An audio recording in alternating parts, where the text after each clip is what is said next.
Hi friends, ಚಿಗುರು ಕಿಚನ್ಗೆ ಸ್ವಾಗತ. ಬನ್ನಿ ನಾವಿವತ್ತು ಮಾವಿನಕಾಯಿ ಚಟ್ನಿ ಮಾಡೋಣ. ಮಾವಿನಕಾಯಿ ಚಟ್ನಿ ಮಾಡೋದಕ್ಕೆ ಮಾವಿನಕಾಯಿನ ನೀಟಾಗಿ ನೀರಲ್ಲಿ ತೊಳ್ಕೊತಾ ಇದ್ದೀನಿ. ನೋಡಿ, ಈ ರೀತಿ ತೊಳ್ಕೊಂಡ ನಂತರ ಇದ್ರದ್ದು ಸಿಪ್ಪೆ ಎಲ್ಲ ನೀಟಾಗಿ ಪೀಲ್ ಮಾಡ್ಕೋಬೇಕು. ನೋಡಿ, ಈ ರೀತಿ ಎಲ್ಲ ಕಡೆನೂ ನೀಟಾಗಿ ಸಿಪ್ಪೆನ ಪೀಲ್ ಮಾಡ್ಕೊಂಡು ತಕ್ಕೋಬೇಕು. ತೆಗೆದ ನಂತರ ಮಾವಿನಕಾಯಿನ ಚಿಕ್ಕ ಚಿಕ್ಕದಾಗಿ ಕ್ಯೂಬ್ಸ್ ಥರ ಕಟ್ ಮಾಡ್ಕೋಬೇಕು. ಈ ಥರ ಅದರ ಬೀಜ ಎಲ್ಲ ನೀಟಾಗಿ ತಕ್ಕೋಬೇಕು. ಆನಂತರ ಈ ಥರ ಕ್ಯೂಬ್ಸ್ ಆಗಿ ನೀಟಾಗಿ ಕಟ್ ಮಾಡ್ಕೋಬೇಕು, ಚಿಕ್ಕ ಚಿಕ್ಕದಾಗಿ. ಈ ಥರ ಕಟ್ ಮಾಡೋದ್ರಿಂದ ಮಿಕ್ಸಿ ಜಾರಲ್ಲಿ ನೀಟಾಗಿ ಗ್ರೈಂಡ್ ಆಗುತ್ತೆ ಅಂತ ಈ ಥರ ಕಟ್ ಮಾಡ್ಕೋಬೇಕು.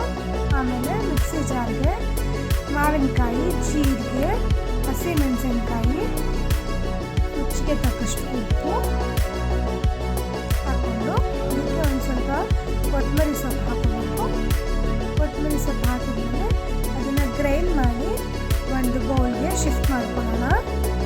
ಈ ರೀತಿ ಆಗಿರುತ್ತೆ. ಇದನ್ನು ಬೌಲಿಗೆ ಹಾಕಿದ್ಮೇಲೆ ಇದಕ್ಕೊಂದು ಚಿಕ್ಕ ಒಗ್ಗರಣೆ ಕೊಡೋಣ.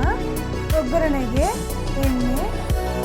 ಎಣ್ಣೆ ಕಾಡಿದಂಥ ಸಾಸಿವೆ, ಜೀರಿಗೆ, ಬೆಳ್ಳುಳ್ಳಿ, ಒಣಮೆಣಸಿನಕಾಯಿ ಹಾಗೆ ಕರಿಬೇವು ಹಾಕಿ ನೀಟಾಗಿ ಒಗ್ಗರಣೆ ಮಾಡಿಕೊಂಡು ಈ ಒಗ್ಗರಣೆನ ಚಟ್ನಿ ಮೇಲೆ ಹಾಕ್ಕೊಂಡ್ರೆ